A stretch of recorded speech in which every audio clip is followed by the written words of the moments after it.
आणि एक महत्त्वाची आणि मोठी बातमी पाहणार आहोत। पुण्यामध्ये मुसळधार पावसामुळे हिंजवडी आयटी पार्कचं वॉटर पार्क झालं होतं आणि त्याविरोधात आता आयटी कर्मचाऱ्यांनी आक्रमक असा पवित्रा घेतलाय। हिंजवडी आयटी कर्मचारी हे रस्त्यावरती उतरले। हिंजवडीला महापालिकेत सहभागी करून घ्या असे फलक आयटी कर्मचारी आणि ग्रामस्थांनी झळकवलेत। या सगळ्या संदर्भात आढावा घेत त्यांच्याशी बातचीत केली आमचे प्रतिनिधी राहुल कुलकर्णी यांनी। नमस्कार, मी राहुल कुलकर्णी। ती जी $5 ट्रिलियन इकॉनॉमी आहे ना, त्याचा अर्थ आहे आपला देश हा 4थ्या क्रमांकाची अर्थव्यवस्था होतोय आणि सेवा सेक्टरचा वाटा ह्या GDP मध्ये 25% आहे। जे सॉफ्टवेअर एक्सपोर्ट होतात त्यात 2.5-3 लाख कोटी रुपयाचा जो काही भारतात व्यवहार होतो त्याच्यामध्ये पुणे आणि बेंगलोरचं फार महत्त्व आहे। आणि त्यातल्या त्यात पुणे जो श्री शरद पवार यांच्या विजनमधनं जे हिंजवडी आहे, हे बघा ना, रुबाबदार वाटतो छत्रपती शिवाजी महाराजांचा पुतळा।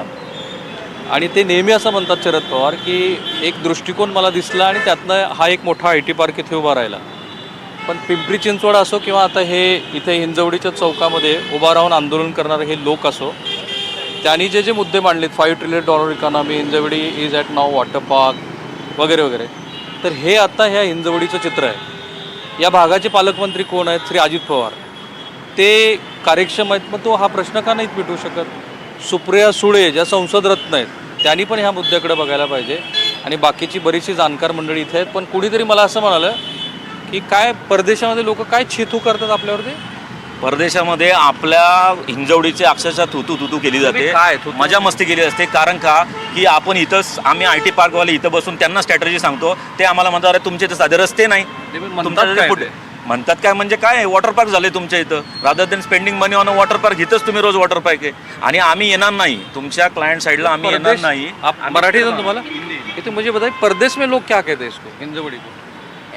देखिए, हम तो बोल रहे हैं कि हिंजवड़ी आईटी पार्क है, इमर्जिंग है, क्लाइंट्स है, ये है, बिजनेस है। लेकिन जब हम बाहर हमारे यहाँ क्लाइंट विजिट्स भी होता है, और अगर क्लाइंट्स आते हैं बाहर से और वो रोड्स का हालत देखते हैं तो बहुत बार ऐसा भी हुआ है कि वो उनको एक बार वापस सोचना पड़ता है कि बिजनेस देना भी है कि नहीं। ऐसा हुआ है? बहुत सारी कंपनीज में ऐसा हुआ है। बहुत सारी कंपनीज ने परदेश में क्या बोलते हैं हिंजवड़ी को? Water park, international water park, national water park. Yes, national water का हो हिंजवडीत काय म्हणतात परदेशात हिंजवडीत? परदेशात आत्ता सध्या तरी का सोशल मीडिया आणि याच्यामुळे जे काही वॉटर पार्क झाले आहे, पण इथं रोजगार निर्मिती पण भरपूर होती आहे।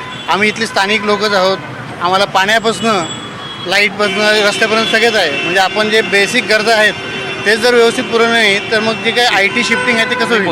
संसद रत्न सुप्रिया सुळेंनी बघायला पाहिजे। राज्याचे मुख्यमंत्री श्री देवेंद्र फडणवीस महाराष्ट्राला 1 ट्रिलियन इकॉनॉमी करण्याची भाषा करतायत आणि ते व्हायला पाहिजे। पण त्यात हिंजवडीसारख्याच 20 वर्षापासून ते समस्येला सामोरे जातात। संख्या कमी आहे पण सगळ्या MIDCs आहे। पण हे बघा ना, हे दृश्य मला वाटतं की हे दृश्य बोलकी आहे की काय पद्धतीचं ट्रॅफिक जॅम, खड्ड्यांची समस्या, खड्ड्यांची अवस्था,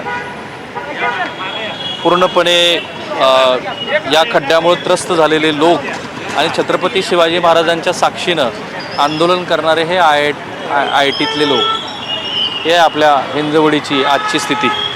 माझं सहकारी सूरज कसबे आणि कॅमेरामन निकेतन माणसं, मी राहुल कुलकर्णी, NDTV मराठी, हिंजवडी। त्या हिंजवडीचा प्रश्न